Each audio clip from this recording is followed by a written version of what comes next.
자, 두 번째 벡터의 내적 보겠습니다. 벡터의 내적이라고 하는 거는 정확하게 물리 시간에 배웠던 뭐라고 보면 되게 1, 끝. 쌤 이딴 거 왜 배워요? 1 측정하려고. 물리 시간에 우리 이런 거 했잖아. 힘 있고 일로 이동하고 이동 거리 있으면. 그래. 그래 요새 물리 안 하는 애들이 많아가지고 이게 말이 잘 안 통해. 근데 그런 게 있다. 오케이? 그러니까 이딴 계산을 왜 하냐 이런 의구심이 들 수 있는데 내가 물리는 안 했지만 언젠가 쓸모가 있다 이렇게 생각을 하면 돼요. 그래서 그럼 그 정의를 그냥 바로 받아들이면 돼. 알겠지? 그 다음에 내적이라고 하는 거는 벡터의 연산 중에 하나인데 쌤이 뭐라 했어? 벡터의 연산에는 아까 더하기 빼기 실수배 내적이 있는데 얘들 세 개는 배우는데 얘는 지금 따로 배우잖아. 왜 그렇게 했어? 어렵고 특별하고 중요하니까. 알겠죠? 그러니까 벡터의 연산 중 근데 봐봐 벡터의 연산 더하기랑 빼기는 우리가 어디에서도 봤던 거라서 익숙해요.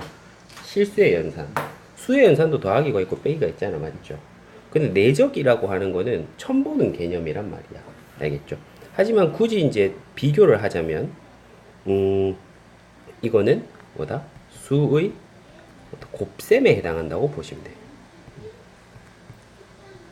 알겠나? 그래서 수의 곱셈이라고 할게요. 그래서 내가 같다고 하진 않고 땡땡이라고 했어요. 유사하다는 거예요. 왜 유사하냐면 어떤 연산 법칙이라든지 뭐 이런 것들이 약간 유사하고 또 되게 특이한 면도 있어요. 오케이?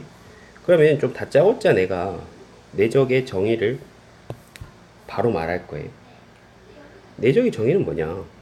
그냥 이거야. 왜요라고 묻지 마. 왜요라고 묻지만 일을 측정하려고 하다 보니까 그렇게 된 거야. 근데 그게 너무 얘기가 길어져. 오케이? 그럼 내적의 정의는 뭐냐면은 두 개의 벡터가 있잖아. 두 개의 벡터를 곱하는데 그냥 무작정 막 길이를 곱해봤자 아무 짝에도 쓸모가 없던 거예요. 알겠죠?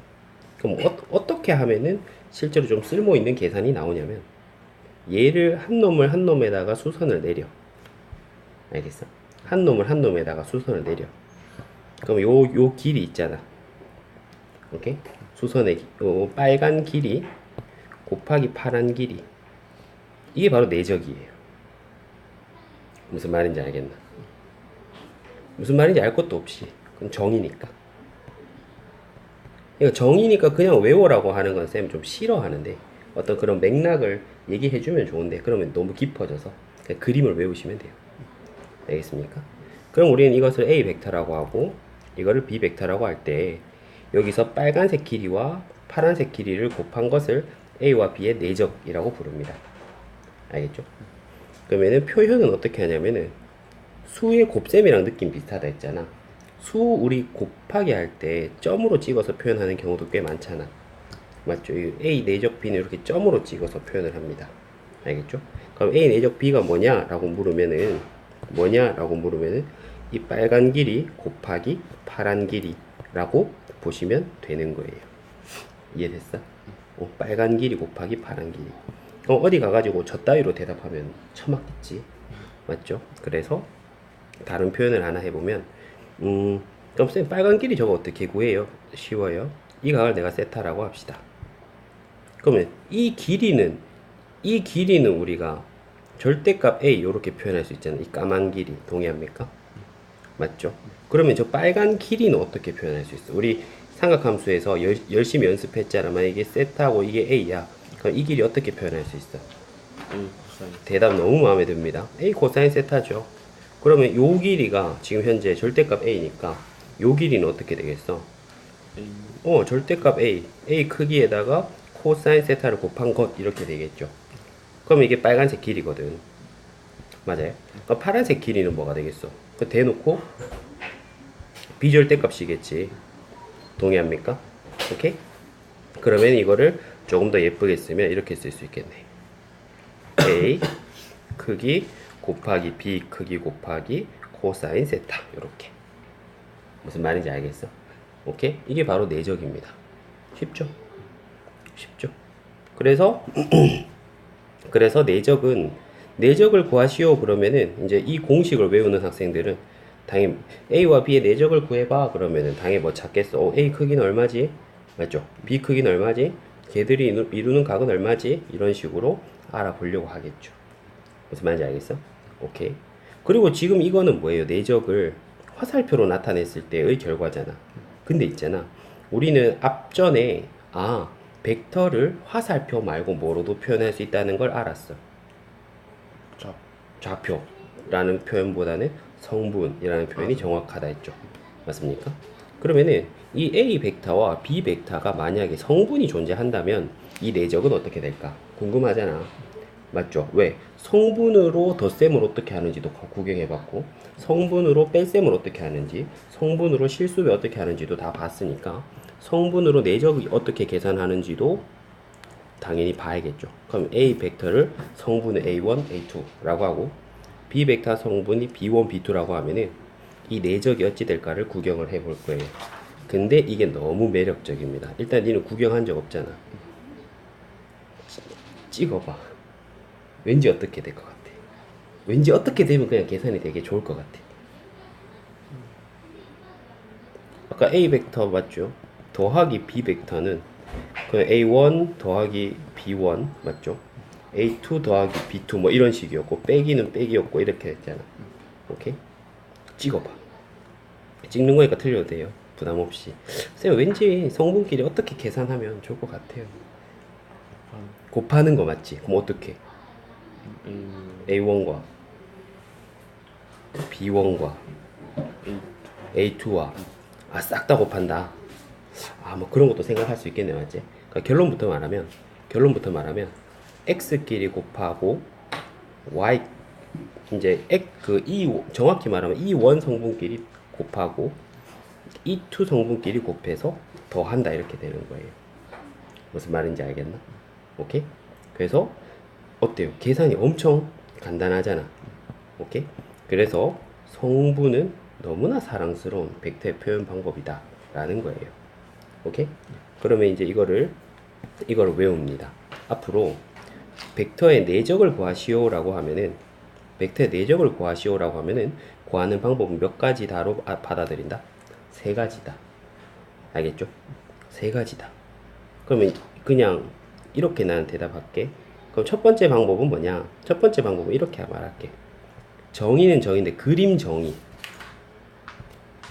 알겠어요? 그러니까 사실은 얘는 다 똑같잖아, 맞죠? 다 똑같은데 문제에서 어떤 방법을 선택할 것이냐가 사실 되게 중요하거든요. 그래서 앞으로 대답하면 무조건 이렇게 대답하셔야 돼요. 야, 벡터를 내적을 구하는 방법은 몇 가지니? 그러면 세 가지요 라고 대답하셔야 돼요. 그 중에 첫 번째가 뭐니? 그림 정의를 이용한 방법이에요. 야, 뭔 헛소리야? 그게 뭔데? 그러면 그게 그림요. 오케이? 이 빨간 길이 곱하기 파란 길이가 내적입니다.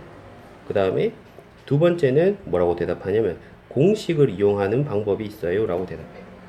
그게 뭔데? 그러면 길이랑 각구해서 내적 구하는 방법이에요. 이렇게. 오케이? 그 다음에 세 번째가 뭐니라고 하면은 뭐라고 대답한다? 성분을 이용해서 내적을 구하는 방법이 있어요. 오케이? 그럼 이 셋 중에서 제일 문제가 많이 나오고 아이들이 어려워하고 뒤통수 제일 많이 맞는 게 1번, 2번, 3번 중에서 뭐게? 당연히 배운 적이 없으니까 모르겠죠. 1번이 제일 중요합니다. 1번이 제일 중요해요. 왜 그렇게 해요? 정의니까. 수학에서 무조건 정의가 제일 중요합니다. 얘들은 사실 껍데기일 뿐이에요. 내적이 뭐냐? 이 그림이 가장 기본이에요. 알겠어요? 오케이? 그래서 요 세 가지, 요거는 이 시간에 가장 핵심. 딴 거 다 필요 없어. 내적을 구하는 방법 몇 가지니? 그러면은 세 가지요 라고 대답하면 돼. 알겠지? 세 가지요 라고 대답하면 됩니다. 됐고. 그 다음에 내적은 새로운 연산이잖아. 맞죠? 그래서 내적의 연산 법칙 먼저 공부를 할 겁니다. 내적의 연산 법칙. 연산 법칙에는 뭐 어떤 거 있습니까? 우리가 벡터의 덧셈 뺄셈 할 때도 다 해봤거든요. 뭐 있어요? 교환 법칙, 맞죠? 결합 법칙, 그 다음에 뭐 분배 법칙 이런 거 있잖아. 오케이? 근데 이것도 쉬운 것이 아까 내가 내적이라고 하는 거는 뭔 셈이라 했어? 뭔 셈과 유사하다 했어. 실수의 곱셈과 곱셈과 유사하다 했잖아. 맞습니까? 얘는 실수의 곱셈과 유사하다.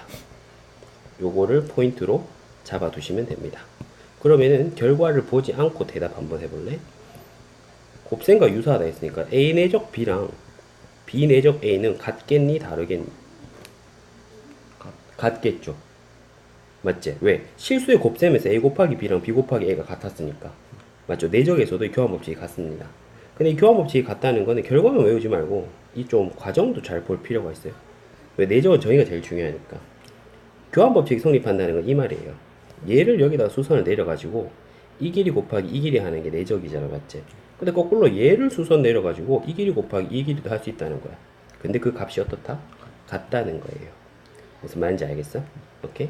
그럼 두 번째, 결합법칙은 논할 게 없고요. 그 다음 분배법칙 한번 해보면 A 내적에 B 더하기 C라고 하면은 그러면 A 내적에 B 더하기 A 내적에 C 이런 거 될 것 같아? 안 될 것 같아? 일단 배운 적 없습니다. 근데 그냥 느낌상 쌤이 실수의 곱셈과 유사하다 했잖아. 그럼 되겠어 안 되겠어? 되겠죠. 우리 실수에서 A 곱하기 B 플러스 C 하면 AB 더하기 AC라고 하잖아. 맞습니까? 오케이 됩니다. 그 다음에 이제 실수배에서 결합법칙. 이거 뭐 그렇게 중요한 건 아닙니다. KA 내적에 B가 있으면 이 K를 갖다가 아무 때나 옮겨가지고 A 내적에 KB 뭐 이런 식으로 라든지 K에다가 A 내적에 B 라든지 뭐 이런 식으로 표현할 수가 있다. 무슨 말인지 알겠어? 오케이? 됐고. 뭐 중요한 건 요 1번과 2번이 상당히 중요하다. 알겠죠? 1번과 2번이 상당히 중요하고 뭐 증명은 생략하도록 하겠습니다. 증명은 생략하도록 하겠습니다. 됐고. 그 다음에 중요한 것은 두 벡터가 이루는 각.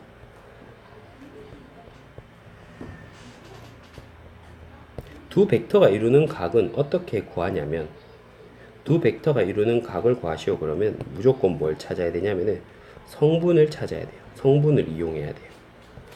이 표현을 외워. 이 표현을 외워. 성분이 주어지면 뭐랑 뭐가 자동으로 다 나오는 거냐면은 크기와 내적을 알 수 있다. 쌤, 뭔 소리예요? 자, 아까 우리 내적 공식 배웠죠? A 내적 B는 A 크기 곱하기 B 크기 곱하기 코사인 세타라고 했잖아. 맞죠? 근데 잘 생각해봐. A가 A1, A2고 B 벡터가 B1, B2라면 성분이 주어진다면 얘 알 수 있어요? 없어요? 있죠. 얘 알 수 있어요? 없어요? 있죠. 맞지? 얘 알 수 있어요? 없어요? 그러니까 얘 구할 수 있는 거야. 무슨 말인지 알겠나? 그러니까 공식이라고 하는 것들이 대부분 뭐예요? 이거는 내가 구하고 싶은 거고 이건 내가 알고 있는 거잖아. 맞죠? 그럼 이 공식은 일반적으로 뭐예요? 크기를 알고 각을 알 때 내적을 구하는 공식이라면 그래서 공식을 조금 변형시킬게. 성분을 안다는 것은 크기와 내적을 안다는 것이기 때문에 맞죠? 공식을 살짝 변형시키면 코사인 세타 맞죠? 이퀄 뭐 되겠어요? A 크기 곱하기 B 크기 분의 A 내적의 B다. 이렇게 표현할 수 있겠죠. 무슨 말인지 이해됩니까? 오케이? 그러고 나서 이제 성분이 다 주어져 있으니까 A 크기는 루트 A1의 제곱 더하기 A2의 제곱, B 크기는 B1의 제곱 더하기 B2의 제곱. 맞죠? 그럼 A 내적 B면 A1, B1 더하기 A2, B2다. 이렇게 할 수 있겠죠. 그러면 이 공식을 달달 외울 필요는 없고 지금 제일 중요한 거는 뭐다? 이거 자체가 중요한 거예요. 근데 이것도 달달 외울 거 없이 여기서부터 파생시켜서 오면 됩니다. 무슨 말인지 알겠어? 그러니까 자동으로 성분을 줬네? 크기와 내적을 알 수 있네. 크기와 내적을 알 수 있으면 자연스럽게 뭘 구할 수 있겠네? 각을 구할 수 있겠네. 알겠죠? 이렇게 파악을 하는 것이 중요합니다. 그리고 나머지는 문제를 풀면서 설명하도록 할게요.